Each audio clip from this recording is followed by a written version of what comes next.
Então, agora eu vou fazer novamente as honras aqui, convidando para a nossa palestra. Agora não é um painel, e sim uma palestra, cujo título é Fim do Inverno, Cripto, Primavera Floresceu. E agora? Insights dos relatórios Chain Analysis 2024. E com vocês, por favor, recebam com uma salva de palmas o diretor comercial da Chain Analysis, Drey Dias. Seja muito bem-vindo, Drey. Obrigado. Obrigado, Lourdes. Nosso muito obrigada desde já pela participação. Obrigado vocês. Seja bem-vindo. Bom dia, já tarde, né? Boa tarde a todos. Obrigado a Bcrypto pelo convite, pela oportunidade aqui de participar desse evento. Espero que todos estejam gostando. E obrigado por estarem aqui, participar dessa apresentação, que acho que não vou trazer muita novidade, tá? Mas o meu objetivo é provocá-los para explorar um pouco mais todo o conteúdo de pesquisas, de research que nós temos disponíveis em nosso site e aprofundar, tá? Então, hoje, o objetivo, como a Ludmila disse, a gente estava batendo um papo lá, né? O que quer dizer esse título? Basicamente, no final do ano passado, final de 2023, percebemos que as coisas estavam mudando, a gente parecia estar saindo de mais um inverno cripto. E publicamos um relatório em abril de 24, falando que tudo parecia o final de um inverno e o começo de uma primavera. Eu acho que nos últimos 6 meses, 7, 8, principalmente nas últimas 2 semanas, está claro que a primavera floresceu e a dúvida agora é o que acontecerá. O que vem depois da primavera? Todos queremos um verão, 100 mil, 500 mil, céu é o limite, mas depende de todos aqui, né? De uma maneira ou outra, das suas empresas, ou até individualmente, cada um acreditar no potencial da criptoeconomia. Eu tenho aqui alguns slides que eu quero passar. Antes disso, como toda empresa americana, né, precisamos passar pelo disclaimer, nada aqui é recomendação, não é sugestão, não é aconselho, não é nenhum conselho jurídico, técnico, financeiro, etc., etc., tá? E eu quero acreditar que todos aqui conheçam já a Chain Analysis. Como a Ludmila disse, meu nome é Drey, eu sou responsável pela parte comercial da Chain Analysis no Brasil. Para quem ainda não conhece, rapidamente, antes da gente entrar nos gráficos e falar um pouco do que está acontecendo no mercado, tá? A Chain Analysis, ela traz inteligência para você navegar com mais confiança nas blockchains. O que eu quero dizer com isso? Via um processo gigantesco de análise de dados de mais de 23 blockchains, a gente tem cobertura de mais de 8 milhões de tokens, mais de 30 trilhões de transações processadas, etc., etc., nós criamos inteligência, o que nos permite identificar endereços e serviços nas blockchains e criar um mapa colocando ou fazendo um link entre atividades nas blockchains com atividades do mundo real. O que quer dizer isso? Quando todos os dados das blockchains públicas são públicos, mas são criptografados. Então, você não tem contexto do que está acontecendo quando você vai num explorador e acessa o hash de uma transação e tem ali alguns dados, mas isso não te permite ter contexto, porque está tudo criptografado. Como a gente faz isso? É todo um processamento de dado bem complexo, tá? Óbvio, a gente trabalha com todos os dados brutos da blockchain, isso aqui não vai funcionar na tela, mas junto às fontes de dados ali, unindo todo o dado bruto das blockchains que nós cobrimos, com dados de open source, que são os OSINTs aí. A gente tem mais de 100 pessoas navegando dark web, buscando maneiras de melhor identificar e fazer esse mapa das blockchains. E também trabalhamos colaborativamente com a nossa rede de clientes. Hoje são mais de 1.200 clientes em mais de 70 países, tanto do setor público e privado, uma grande rede colaborativa para permitir a melhor identificação e trazer essa inteligência para as blockchains, tá? E essa inteligência permite, então, o desenvolvimento das nossas soluções. Dentro dessa inteligência, a partir do momento que eu entendo quem é quem dentro das blockchains, eu consigo designar uma categoria de risco para esses serviços, para essas carteiras, para esses grupos de endereços E, de novo, eu não vou entrar tão profundamente nos detalhes técnicos, depois quem tiver interesse de entender mais, vai ser um prazer falar com vocês, mas quero entrar nos dados que o objetivo de hoje é passar pelos insights dos relatórios que nós publicamos, né?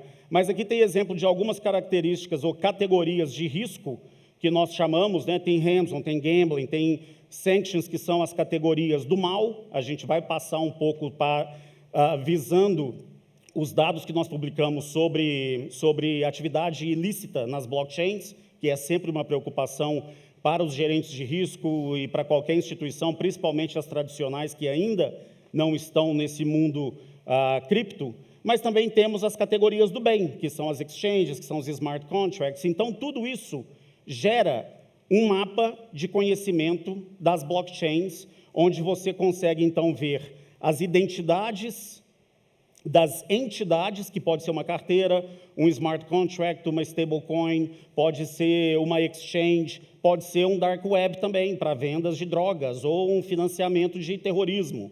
Tudo isso são categorias que nos permitem identificar as entidades. E, monitorando as transações entre todas essas entidades, a gente consegue dar um score de risco. E é esse score de risco que permite lançar o que nós chamamos de exposição de risco para certas categorias. E tem toda uma solução de compliance para gestão de risco por trás da tecnologia, e no setor público, a gente apoia no rastreio de fundos. Quando há atividades ilícitas financiadas por cripto, nós apoiamos autoridades policiais, reguladores, etc., também para monitorar essas entidades e colaborar com investigações do mundo real, do mundo tradicional. A pergunta é, acabou o inverno cripto? Tá? Eu tenho aqui um slide que eu gosto bastante, que não é material da Chainalysis, então eu estou fazendo propaganda aqui, para aqui a Anderson e Horowitz, que tem um fundo de venture capital que investe bastante em cripto, e eles têm muitos relatórios, tá? Mas o legal aqui, eu trouxe esse slide porque ele contextualiza, né, o que a gente está vivendo aqui, fazendo um paralelo com a evolução de usuários da internet com usuários de cripto. E aqui ele está monitorando que no mês passado, fim de setembro, teve 220 mil endereços ativos na blockchain, nas blockchains, tá? Que eles monitoram.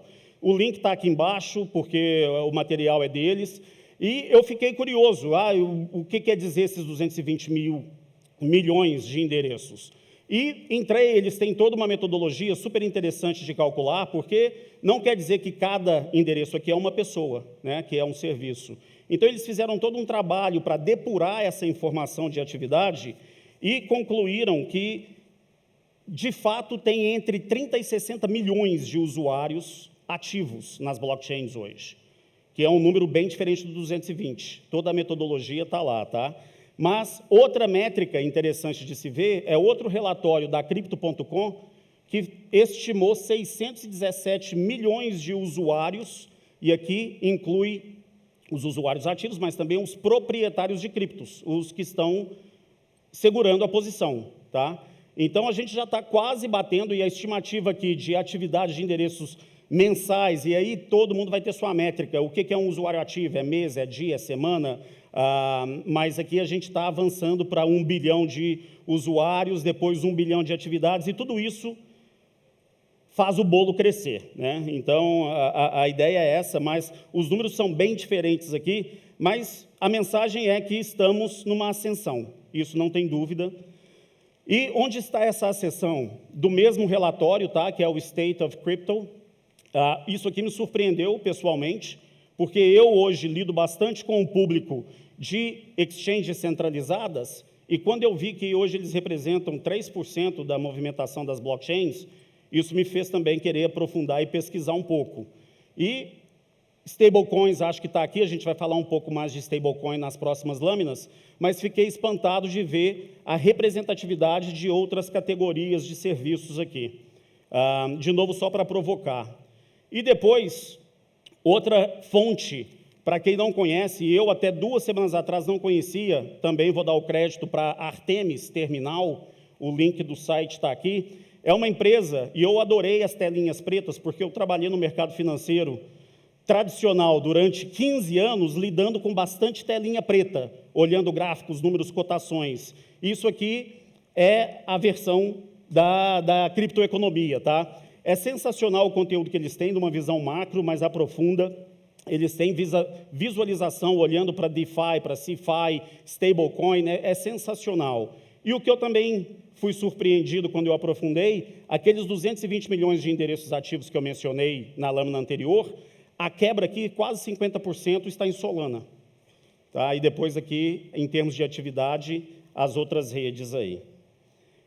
Entrando, então, no primeiro relatório, foi o que nós publicamos em cerca de março, abril de 2024, que foi o que me deu a ideia do tema desse painel. Tá? Como eu disse, nós começamos, devido à análise de dados, a identificar uma movimentação no final de 2023, e claramente ali a gente vê o começo de uma ascensão e a saída desse tão chamado inverno, né? E eu trouxe isso aqui porque eu achei interessante, que desde a publicação de abril, a gente pode perceber que teve a continuação nos próximos meses, e nem preciso falar de toda a movimentação. O meu preço já está desatualizado, eu nem sei como que está hoje, mas as últimas 2 semanas têm sido bem divertidas, né? Mas a movimentação de Bitcoin acaba sendo um proxy aqui para a gente entender a movimentação e a atividade da indústria como um todo. E aqui tem só alguns gráficos, e, de novo, todos esses gráficos estão disponíveis nos relatórios, tá, gente? Eu trouxe alguns para provocar, mas aqui tem conteúdo que aprofunda por trás de todos os gráficos nos relatórios.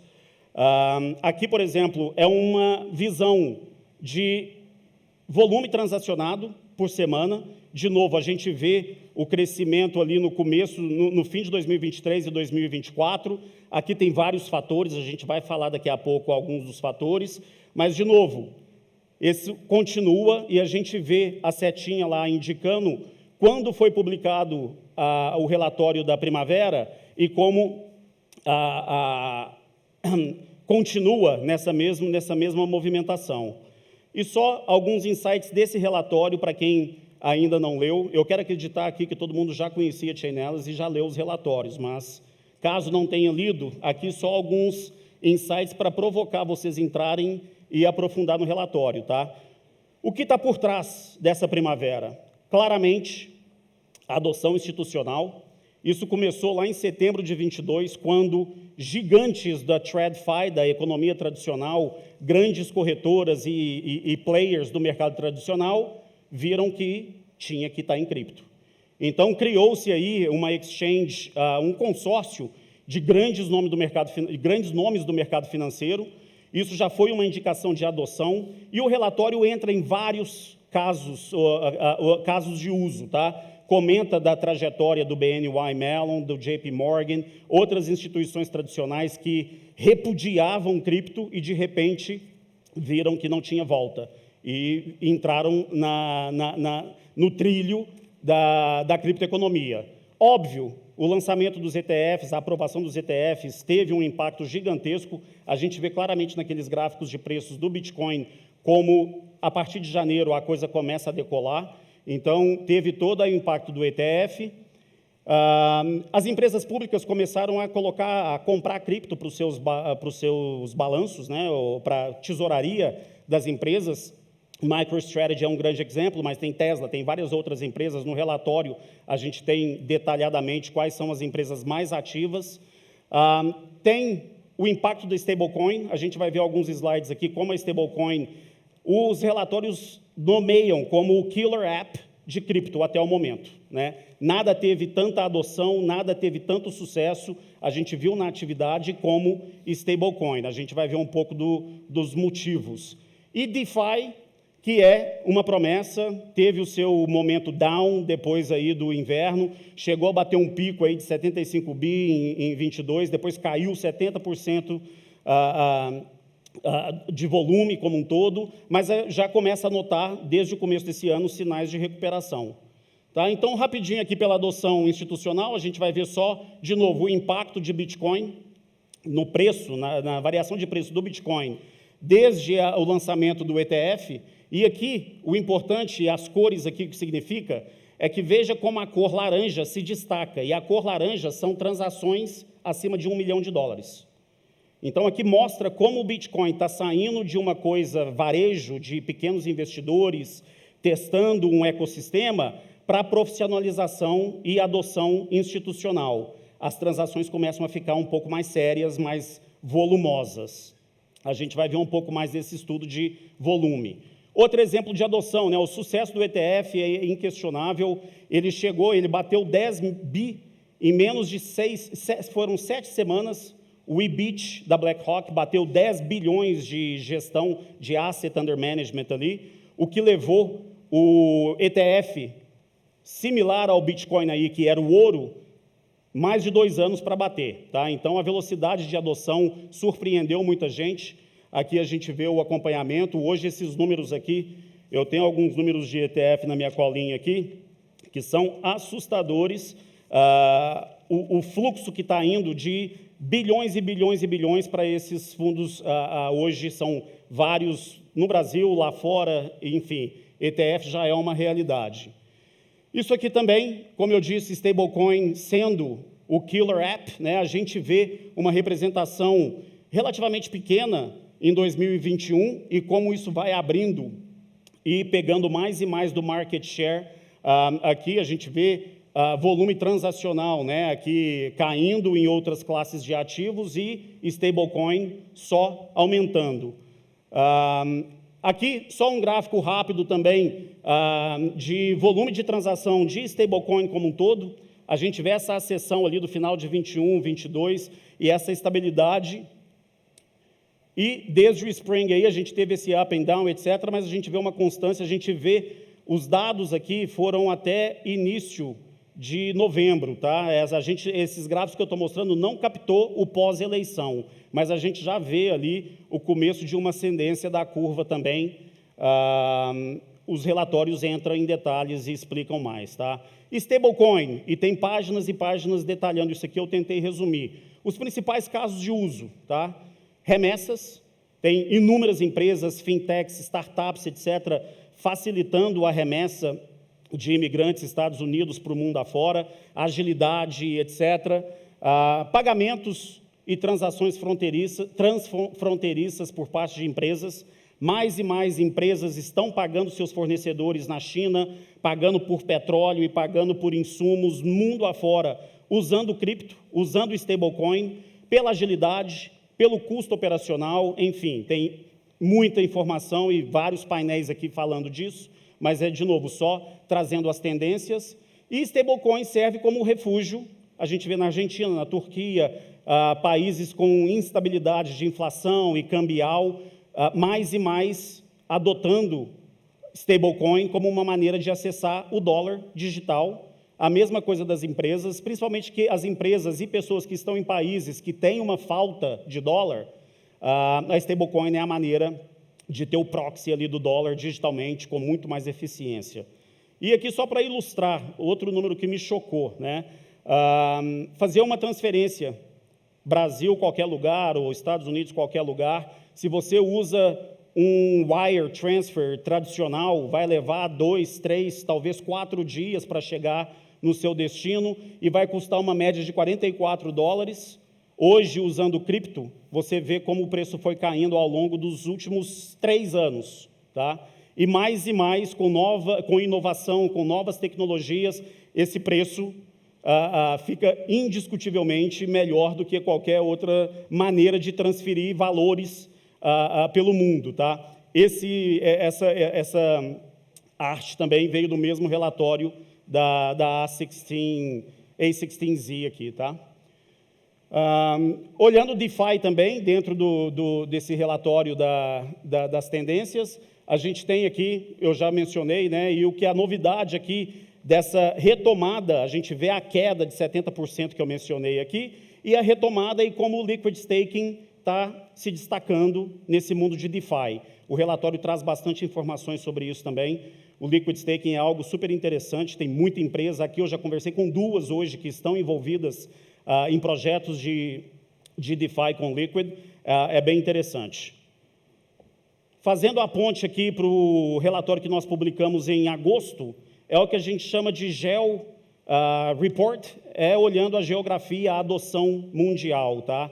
Isso aqui é tipo uma bíblia do mercado, é publicado em várias mídias, e o Brasil, nessa versão de 2024, caiu de 9º para 10º lugar, mas ainda está entre os top 10. Aqui estão os outros países. Eu não vou entrar em toda a metodologia e todas os different rankings aqui. De novo, quero só provocá-los para acessarem um relatório completo e se divertirem. Esse relatório tem mais de 60 páginas.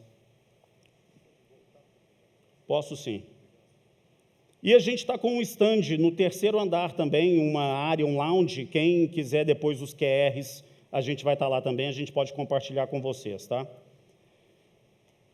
Então, aqui, só olhando esse índice de adoção, né, nós criamos esse índice, e aqui mostra como isso está mudando desde o último ciclo bullish aqui no final de 21, e a gente vê essa retomada, né? Isso aqui é calculado, já passou o último bull cycle de 21, isso aqui é uma soma da adoção de 151 países, e, de novo, toda a metodologia e os detalhes de como isso é calculado estão no relatório, mas aqui, de novo, só para dar uma indicação dessa tendência. E aqui eu vou entrar um pouco mais no detalhe dessa adoção e dessa tendência. Aqui, por exemplo, a gente está olhando a atividade cripto em todas as blockchains que nós suportamos mundialmente, tá? Brasil é essa linha verde aqui, o gráfico não é dos melhores, mas a gente tem 8% do volume global está na América Latina, tá? E a gente vê essa mesma atividade de cripto, de 8%, na América Latina, isso representa mais de 33 bilhões de dólares, uma média mensal nos últimos 12 meses, olhando de outubro a setembro de 24, e no setembro de 24, já, né, reiterando essa ideia da sessão, o mês de setembro de 24 somou 46 bi de valores recebidos, de atividades recebidas na região. Em termos de recebimento, temos aqui os top 20 países. O Brasil, no mesmo período aqui, um pouco diferente, de julho a junho, recebeu um total de 90 bi de dólares, e toda essa atividade aqui, 62% está em CeFi. CeFi são as centralizadas, as exchanges, e DeFi são as descentralizadas, tá? Só diferenciando os serviços aqui. E a diferença aqui, quem ficar curioso aqui, o que é o resto, entra no relatório que vai ter lá detalhes das outras classes, das outras categorias aqui. Só acelerando para a gente chegar nos detalhes aqui dos slides, tá?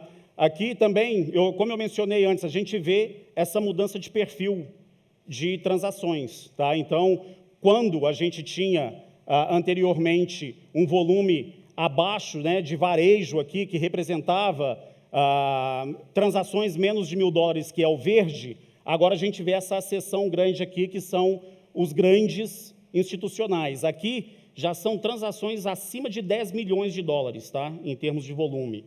Então, a gente vê para a BTC, que é o segundo grupo aqui, óbvio, influenciado pesadamente pelos ETFs, a gente vê nos últimos 12 meses aqui, até julho de 24, esse aumento de mais de 250% da atividade em transações grandes. E as transações menores de varejo, você vê que está até negativa aqui no gráfico, de novo.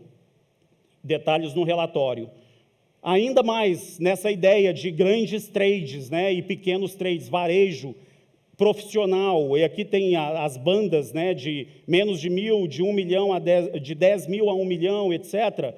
De novo, o verde mais escuro na parte superior do gráfico, a gente vê na América do Norte, como o peso todo aqui de volume está nas grandes instituições. De novo, ETF, e tudo isso como vem evoluindo ao longo dos últimos meses. No Brasil, especificamente, a gente tem também um estudo olhando essa quebra, esse breakdown aí de varejo e retail, de varejo e atacado, né, os grandes institucionais. E a tendência é a mesma, a gente vê aqui a quantidade de transação aqui focada, baseada em mês, aqui cortou o gráfico embaixo, infelizmente, mas é uma comparação da distribuição dos participantes em cada mês, nos últimos meses que foi contado aqui. As transferências de varejo, como eu disse, né, aqui a gente vê também, de novo, repetindo a adoção de stable, a gente vê como a curva está em ascensão, as outras mais flats aqui, cerca de 1 bilhão, enquanto as outras aqui já está passando mais de 4. E esse gráfico regional é só uma comparação aqui em termos de participação do volume do varejo com a média por ativos, tá? A gente vê aqui que 22% da movimentação global de Bitcoin está cerca de 22%, na Argentina, Brasil é 14%, abaixo da média, enquanto você olha stablecoin globalmente é 44%, e os outros países aqui, óbvio, Argentina, Colômbia e Venezuela, acima da média. Isso aqui tem vários desses gráficos dissecando ainda mais esse conteúdo institucional e varejo, tá? Passando já para o outro, que também é uma grande referência, é o Crime Report. Aqui, a gente sabe que, infelizmente, nem tudo na blockchain é lindo, maravilhoso, positivo. Aliás, quem ainda não tem contato, familiaridade com a indústria, com a economia como um todo, fala cripto, fala Bitcoin, é crime, é ilegal, etc. Acho que todo mundo que está participando aqui, a grande maioria, eu espero, não acredita nisso. E nós publicamos, então, anualmente, um relatório que mostra o quão pequeno é a atividade ilícita nas blockchains. O relatório de 2024, que foi publicado no começo do ano, o próximo de 25 já vem aí, tá? Esse é de 24, olhando atividades de 2023, aponta que menos de 0,5%, 0,34% de toda a movimentação financeira nas blockchains teve uma conexão com atividades ilícitas. Representa ainda 24 bilhões de dólares, não é pouco dinheiro, mas olhando num total de 30 trilhões que foram transacionados em 2023, é um número muito pequeno, é um número irrelevante para a evolução da indústria como um todo, mas é importante entender o que está acontecendo. E aqui a gente tem uma análise histórica, como esse número vai crescendo, óbvio, ele vai crescendo devido ao crescimento da indústria também, dos valores como um todo. E eu quero só apontar, já dando um teaser aqui para o relatório de 25, que vai olhar a atividade de 24, vai ser um ano bem mais interessante, porque pode dar a impressão aqui que de 22 para 23 houve uma queda, né? Mas, na verdade, a gente só vai saber disso no ano que vem. E o que eu quero dizer com isso? Quando a gente olha a atividade de 2022 aqui, nesse relatório de 24, a gente vê 39 bilhões ligados a atividades ilícitas. E em cima tem todas as coresinhas identificando qual tipo de atividade que é daquelas categorias que eu detalhei nos primeiros slides, tá? Mas, quando o relatório de 23 foi publicado, o número de 22 era somente 20 bilhões. O que aconteceu? Que quando nós publicamos o relatório de 24, o número de 22 foi ajustado, porque os dados são dinâmicos. O que nós fazemos em termos de identificação e atribuição de risco para as carteiras, para os serviços, para as entidades, ele é dinâmico. E quando isso muda, os dados são atualizados, tá? Então, esse dado, como eu disse, em 2022 foi de 20 bi de atividades ilícitas, porém, quando a gente chegou no de 24, veja que o 22 praticamente dobrou. Ele foi de 20 para 39 bilhões. E o que aconteceu? Aqui, os principais impactos foram novas identificações, ou novos serviços ou entidades que foram identificadas como entidades sancionadas ou jurisdições sancionadas, leia-se Rússia, Irã, etc. Isso aconteceu ao longo do ano, então, quando foi sancionado pelo Tesouro Americano, os dados são atualizados, e teve a quebra da FTX, no final de 22, que só depois que foi julgado, confirmado, etc., aquilo foi rotulado como um golpe, então só a FTX contribuiu quase 10 bi para esse número. Os outros 10 bi, um pouco mais, foram jurisdições e entidades sancionadas, tá? Tudo isso entra num nível de detalhe gigantesco. Só esse relatório são mais de 140 páginas, olhando cada categoria, fazendo um breakdown regional, é bem interessante. Só, de novo, né, mostrando aqui algumas tendências e o que a gente tem notado em termos de movimentação. A gente vê diminuição do uso de Bitcoin para atividades ilícitas e o crescimento de stablecoin. Isso aqui está ligado com entidades sancionadas, jurisdições, etc. Super legal aqui, como o Bitcoin reinava para atividades ilícitas e agora já não mais. Do mesmo jeito aqui, por categorias de crimes, tá? A gente tem qual tipo de moeda é mais usado. A gente vê aqui claramente que para CISAM, que é material de abuso infantil, Darknet, Ransom, Bitcoin ainda reina. Mas quando você olha sanções, scams, stolen funds, já tem um pouco mais de variedade.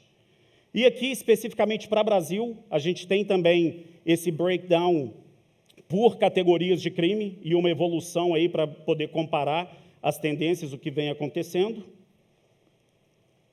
Já entrando aqui esse já é o último relatório, tá? Já me chamaram a atenção aqui que eu estou estourando meu tempo. Esse aqui é o ideal para um público que está aqui curioso. Foi publicado há 10 dias. É o que a gente chama de jornada da maturidade para entrar no mundo cripto, tá? Super simples, é um manualzinho super didático, ele quebra desses 5 níveis aqui, começando com o nível 1, educação, depois abrir para negócios, etc., etc., entra em casos de usos práticos reais, como nós apoiamos empresas pelo mundo nessa trajetória, nessa jornada, para ficar um pouco mais amigável à cripto e seguir esses passos, né?